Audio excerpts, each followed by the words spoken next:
আজ একটা খারাপ খবর আছে। অফিস থেকে আমাকে চাকরি থেকে বের করে দিয়েছে। সকাল পর্যন্তও ভাবিনি এমন কিছু হবে। কি বলছো তুমি? হঠাৎ করে কেন?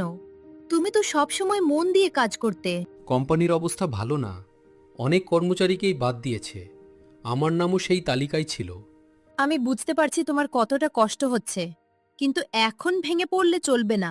সবচেয়ে বেশি কষ্ট হচ্ছে তোমাদের কথা ভেবে।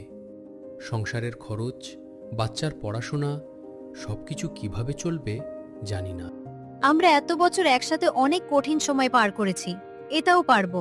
আজ অফিস থেকে বের হওয়ার সময় মনে হচ্ছিল যেন সব কিছু শেষ হয়ে গেল।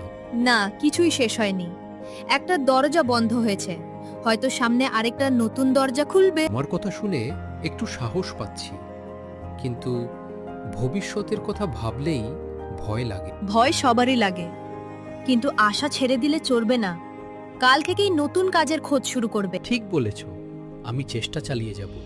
পরিবারের জন্য আমাকে শক্ত থাকতে হবে। আমরা তোমার পাশে আছি। দুঃখের দিন একদিন চলে যাবে, আর সেই দিন আমরা এই সময়টার কথা মনে করে বলবো, আমরা হার মানিনি।